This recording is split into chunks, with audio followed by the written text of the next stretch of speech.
Hey guys, Nina here, welcoming you to another reading from the Ladies of Horror Picture Prompt Monthly Challenge, hosted by Elaine Pascale on her channel, The Godmother of Horror. If you'd like to read along or read previously published pieces, please visit spreadingthewritersword.com or ladiesofhorror.com. In the meanwhile, enjoy the reading.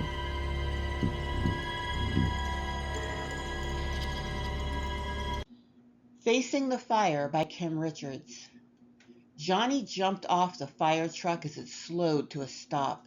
Mere seconds in firefighting meant life or death. He listened to radio chatter on the quick drive here and knew this was a bad one. Immediately, the gestures of his lieutenant caught his attention, directing him to the right. There, a burning tree touched the roof of a home, lighting it as if taking a match to a candle. He coughed as noxious fumes from the fire reached him. Something odd about that particular acrid scent tugged at the edges of his mind. He secured his gas mask in place, pulled his red helmet low, and moved towards the building. Thick black smoke billowed skyward from holes in the ceiling. Here and there, Johnny caught glimpses of red and yellow flames swirling in the center of the smoke plumes.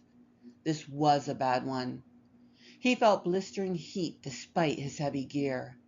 His heartbeat quickened, as did his breathing. He took a deep breath and waded in, axe in hand. Johnny reached the side door and saw movement within the heavy smoke. He blinked, unsure of what he saw, but then it happened again. A gloved hand waved from waist height inside the building. He realized someone, likely injured, struggled to get out of the building. Ducking his head down, he rushed forward. He reached a fallen fireman and recognized Duffy's battered helmet. Johnny realized smoldering ceiling timbers pinned the man's legs. He set the axe to one side and grasped Duffy's hands. When he pulled hard, the trapped man yowled in pain. Glowing embers rained overtop both men in a deadly and beautiful dance of gold and crimson lights. "I've got you."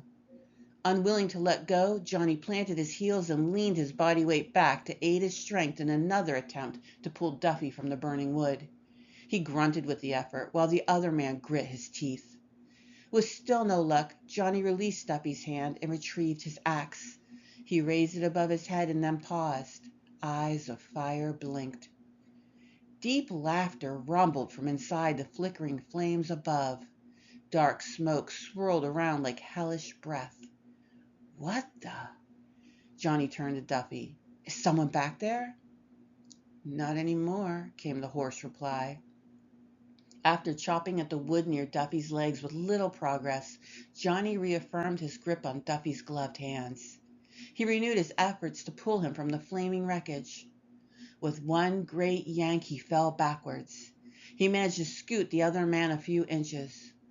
"Oh, shit. Oh, fuck," Duffy cried out. His eyes were wide with terror. "I've got you," Johnny said. "That's what I told the poor bastard who lived here before it ate him," Duffy cried out. "You're dead, too."